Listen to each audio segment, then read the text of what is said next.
బుట్టెల మరొకరిని చూస్తున్నాం. పవన్ కళ్యాణ్ ఓజీ మూవీకి షాక్ తగిలింది. టికెట్ ధరల పెంచుతూ తెలంగాణ ప్రభుత్వం ఇచ్చిన ఉత్తర్వులను హైకోర్టు సస్పెండ్ చేసింది. బెనిఫిట్ షో టికెట్ ధరలు కూడా పెంచొద్దంటూ కోర్టు స్పష్టం చేసింది. ఈ మేరకు జస్టిస్ ఎన్వి శ్రవణ్ కుమార్ ఉత్తర్వులు జారీ చేశారు.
ఇక పవన్ కళ్యాణ్ ఓజీ మూవీకి షాక్ తగిలింది. టికెట్ ధరల పెంచుతూ తెలంగాణ ప్రభుత్వం ఇచ్చిన ఉత్తర్వులను హైకోర్టు సస్పెండ్ చేసింది.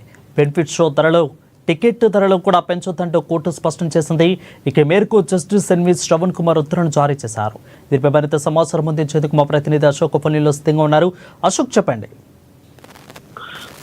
Thank you Varun. యాక్చువల్గా ప్రస్తుతానికి ఓజీకి సంబంధించినటువంటి ఫీవర్ మాత్రం అభిమానుల్లో ఉంది. భారీ అంచనాల మధ్య పవర్ స్టార్ పవన్ కళ్యాణ్ నటిస్తున్నటువంటి ఓజీ రేపు అంటే 25th రిలీజ్ అవుతుంది. ప్రపంచవ్యాప్తంగా రిలీజ్ అవుతుంది. ముఖ్యంగా power star Pawan Kalyan craze తెలుసుకోవచ్చు. మనం ఏపీకి ప్రస్తుతానికి డిప్యూటీ సీఎం గా ఉన్నాడు. అలాగే అంతేకాకుండా ఒక స్టార్ ఇమేజ్ ఉన్నటువంటి మన పవర్ స్టార్ పవన్ కళ్యాణ్. అయితే ఆయన సినిమా వస్తుండటంతో అభిమానులు కూడా అంతే ఉత్సాహంతో ఉంది. 60 మళ్ళీ ఈ మధ్యకాలంలో వచ్చినందుకు డిసప్పాయింట్ అవ్వడంతో ఫ్యాన్స్ అందరూ కూడా ఈ సినిమాకి సంబంధించిన విషయంలో చాలా యాక్టివ్ గా ఉన్నారు. ఈ సినిమాని ఎట్లయినా హిట్ చేయాలి, ఈ సినిమా బాగుంటుంది. ట్రైలర్, టీజర్ చూశాక అంచనాలు కూడా అలాగే ఉన్నాయి. సాంగ్స్ కూడా కొత్తగా ఉండడం, సినిమా హై లెవెల్లో ఉండడం, ఎక్స్పెక్టేషన్స్ కూడా భారీగా ఉన్నాయి. అయితే దీనికి సంబంధించి పాన్ ఇండియా లెవెల్లో రిలీజ్ చేస్తున్నారు. అయితే బడ్జెట్ విషయంలో కూడా చాలా ఎక్కువ అయిపోయిందని చెప్పేసి నిర్మాతలు వారిని ఇరు రాష్ట్రాల ప్రభుత్వాలను కూడా కలవడం జరిగింది. ఆ నిర్మాతలు కలిసి అయితే ఏపీలో కూడా పెంచుకోవడానికి అవకాశం ఇచ్చారు. తెలంగాణలో కూడా టికెట్ రేట్స్ పెంచుకోవడానికి కూడా ఉత్తర్వులు జారీ చేశారు. అయితే దీన్ని సవాల్ చేస్తూ కొంతమంది ప్రజావాజ్యం కింద అసలు ఎందుకు పెంచాల్సి వచ్చింది, ఎందుకు పెంచారు అనే దాని మీద చేస్తే కోర్టు తోసిపుచ్చింది. దీన్ని ఏమంటే రద్దు చేస్తూ నిర్ణయం తీసుకుంది. గతంలోనే ఇదే ప్రభుత్వం, తెలంగాణ ప్రభుత్వం బెనిఫిట్ షోస్ ని బంద్ చేయాలని, అలాగే బెనిఫిట్ షోస్ వేసుకోవడానికి వీలు లేదని, దీనివల్ల సామాన్యులకు ఇబ్బంది అవుతుందని, టికెట్ రేట్స్ వల్ల ఇబ్బంది అవుతుందని చెప్పేసిన ప్రభుత్వమే ఇప్పుడు ఎందుకు ఇటువంటి ఉత్తర్వులు జారీ చేసింది? అన్ఎక్స్పెక్టెడ్ గా అసలు కేవలం 800 రూపాయలు ఉన్న బెనిఫిట్ షోని దాదాపు 3000 రూపాయలకి ఎలా అమ్ముతారు, 1500 రూపాయలకి ఎలా అమ్ముతారు? ఉన్నటువంటి టికెట్స్ రేట్స్ ఎక్కువ ఉన్నాయని సామాన్యులు బాధపడుతుంటే సింగిల్ థియేటర్ 150 నుంచి 200 రూపాయలు పెంచుకుంటున్నారు. సింగిల్ అలాగే మల్టీప్లెక్స్ లో కూడా 200 నుంచి 250 రూపాయలు విత్ ట్యాక్స్ చుట్టూ కూడా పడుతుంది. ఇటువంటి క్రమంలో ఫ్యాన్స్ ని ఇబ్బంది పెట్టడం, సామాన్య ప్రజలు ఇబ్బంది పెట్టడం సరైన పద్ధతి కాదని చెప్పేసి కోర్టు కొట్టేసింది. దెబ్బకి ఒక్కసారి ఇటువంటి దెబ్బ జరిగేసరికల్లా అభిమానులు కాదు, నిర్మాతలు కూడా షాక్ గురయ్యారనే పరిస్థితి. ఎందుకంటే ఫస్ట్ డే ఆల్రెడీ ఇప్పటికే చాలా మంది దీనికి సంబంధించిన కొన్ని కోట్ల రూపాయల వ్యాపారం జరిగింది బెనిఫిట్ షోకి సంబంధించి.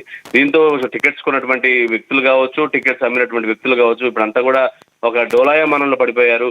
ఇప్పుడు ఎటువంటి కోర్టు తీర్పుతోటి ఖచ్చితంగా బంద్ అవుతుంది. అదే టైం కూడా లేదు. అంటే మళ్ళీ వాళ్ళు రీపిటిషన్ వేయడానికి కానీ లేకపోతే అప్పీల్ చేయడానికి కూడా టైం లేదు. ఎందుకంటే దాదాపు ఈ అర్ధరాత్రి నుంచే షోస్ పడుతుంటాయి ఓవర్సీస్ లో కానీ ఎక్కడ కానీ. సో ఇటువంటి టైంలో ఈ నిర్ణయం పట్ల ప్రస్తుతానికంతా తెలంగాణ ప్రభుత్వానికి కూడా ఒక రకమైన చుక్కెదురైంది. ఎందుకంటే కోర్టు తీసుకున్న నిర్ణయంతో వారు కూడా సమర్థించాల్సిన పరిస్థితి.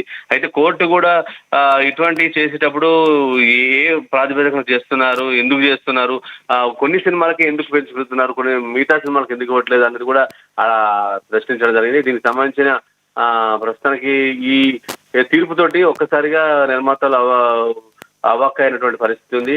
సో ప్రస్తుతానికైతే తెలంగాణలో మాత్రం పెంపుకు అవకాశం లేనట్టుగా మనం చెప్పొచ్చు.